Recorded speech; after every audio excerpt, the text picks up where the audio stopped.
kas tead, kui armas on mu vasikas? Meie elame ka siin. Ja mina olen Eesti suurim. Ei nad tea ja sellepärast just Tule meile külla.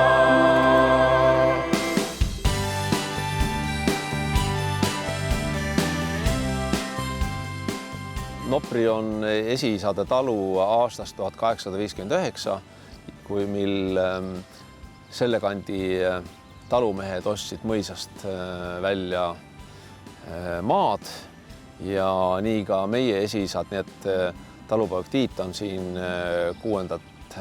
põlve ja vahepealne 50 aastat muud tegevust esiisadel ei katkestanud meie jaoks seda maaharimise traditsiooni, nii et 1990 on see, kui uuesti legaalselt lehmad majja tulid. 4 lehmaga alustasime, tänaseks 200 lehma lüpsmas.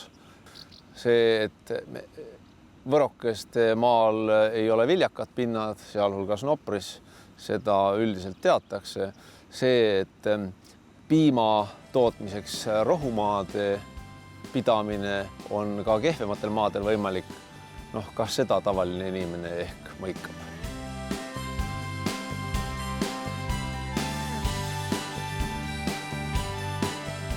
Majas oli ka 10 siga, aga muid põduloojuseid väga peetud ei ole, nii et piima tootmise arendus on käinud need aastad järjepidevalt. Piimast tooteid hakkasime tegema aastal 1998, mil Vene kriis seda sundis ja on see siis 18. aasta praegune ja 2 aastat taas Vene kriis mõjutamas piimanduse kulgemist Eestimaal ja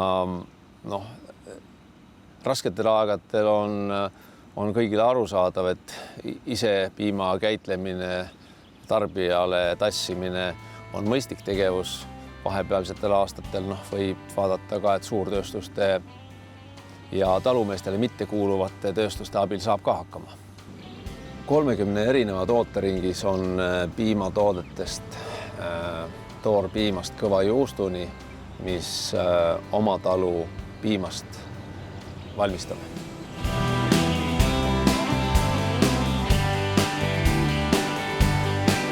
Avatud on Nopri talu ja meierei gruppidele olnud juba aastaid ja registreeritud huvilistele broneerime aja, lepime kokku tingimused ja siis tutvustame talu, tutvustame meiereid ja lõpuks degusteerime tooteid, andmaks ülevaate sellest, mida siis Eesti talu piimast teha saab ja mida poes saada on.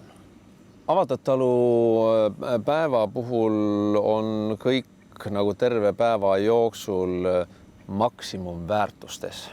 Tolleks päevaks on tõepoolest kogu meeskond valmistunud nii, et on nii näitamine kui tutvustamine kui toitmine ette valmistatud. Siia hoovi tulevad veel küülikud, siia tulevad veel kitsed, siin saab erinevaid piimatoitusid maitsta, nii et aastas korra selline põhjalikum presentatsioon ja see degusteerimine tavalise tuuri hulgas juures ei ole nii võimalik nagu avatud talude päeval, kui on nii põhjalik nagu olla saab kogu nende toodete tutvustamine. Kõik need abitegevused, mida meiesugused maakad on sunnitud tegema, on ikkagi ühel eesmärgil: elu parendamine, elukeskkonna paremaks tegemine